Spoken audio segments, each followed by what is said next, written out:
arrêtez de toucher au chef-d'œuvre. Salut à tous, aujourd'hui on va parler de Gladiator 2 qui marque le retour attendu de Ridley Scott dans l'univers de la Rome antique, 23 ans après le succès phénoménal du premier opus. Cette suite ambitieuse, portée par un budget colossal, réunit un casting prestigieux avec Paul Mescal dans le rôle principal de Lucius Verus, Pedro Pascal incarnant le général Marcus Acacius et Denzel Washington dans le rôle complexe de Macrinus. Connie Nielsen fait son grand retour dans le rôle de Lucilla, tandis que les nouveaux venus Joseph Quinn et Fred Etchinger complètent la distribution en incarnant les empereurs jumeaux Geta et Caracalla. L'histoire nous plonge dans l'Empire romain 2 décennies après les événements du premier film.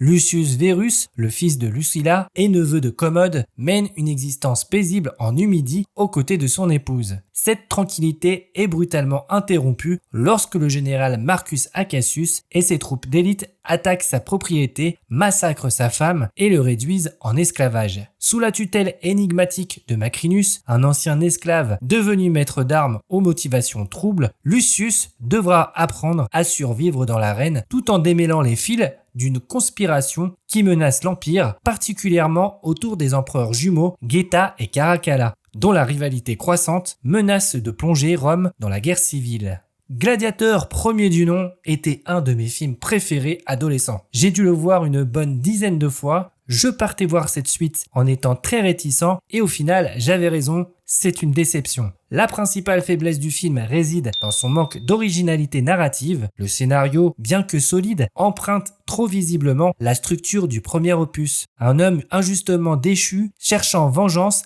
à travers les combats de gladiateurs. Cette similitude appuyée donne parfois l'impression d'un remake déguisé plutôt que d'une véritable suite. Les schémas narratifs, souvent prévisibles, manquent de la subtilité et de la profondeur qui caractérisent le premier film. Le rythme effréné du film pose également problème. Ridley Scott, peut-être soucieux de maintenir l'attention d'un public moderne, enchaîne les séquences d'action au détriment du développement émotionnel. Cette précipitation nuit à l'impact des moments clés et rend difficile l'attachement aux personnages secondaires, pourtant nombreux et potentiellement intéressants. Sur le plan visuel, Ridley Scott confirme sa maîtrise du genre. La photographie de David Ingram est somptueuse, particulièrement dans les scènes en extérieur où la lumière naturelle est magnifiée. Les décors tournés entre le Maroc, Malte et l'Angleterre témoignent d'une attention méticuleuse aux détails historiques. La reconstitution du Colisée et des rues de Rome antique est particulièrement impressionnante, créant une immersion totale dans l'époque.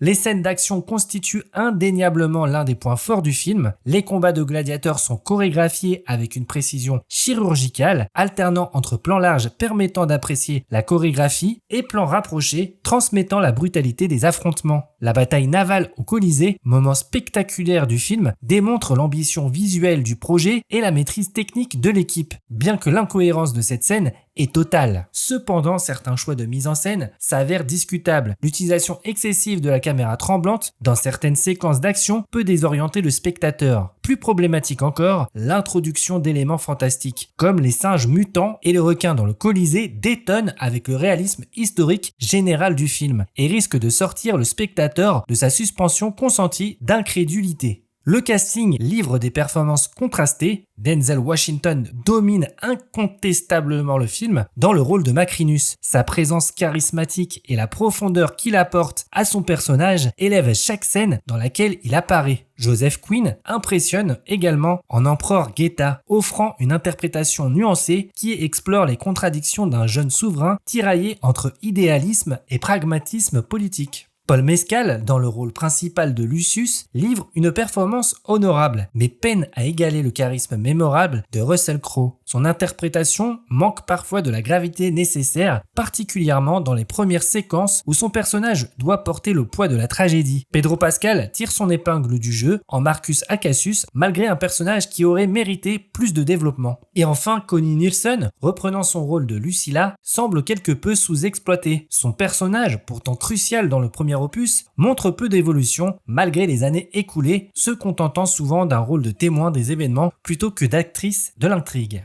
La musique de Harry Gregson Williams représente l'une des plus grandes déceptions du film. Là où Hans Zimmer et Lisa Gerrard avaient créé une bande sonore inoubliable pour le premier opus, mélangeant avec brio des compositions épiques et des thèmes émotionnels profonds, Gregson Williams livre ici une partition étonnamment conventionnelle. Les références nostalgiques au thème du premier film sonnent comme un aveu de faiblesse plutôt qu'un hommage réussi. Les nouvelles compositions manquent cruellement de personnalité et se contentent trop souvent d'accompagner l'action sans jamais la transcender. Les moments qui auraient dû être portés par la musique, notamment les scènes de combat dans l'arène ou les séquences émotionnelles clés, souffrent de ce manque d'intensité musicale. On cherche en vain l'équivalent du titre Now We Are Free qui avait marqué les esprits en 2000. Même les thèmes guerriers, pourtant nombreux, peinent à insuffler l'énergie nécessaire aux scènes d'action. Cette bande originale, techniquement correcte mais sans âme, illustre parfaitement l'un des problèmes majeurs de cette suite, la difficulté à sortir de l'ombre imposante de son prédécesseur.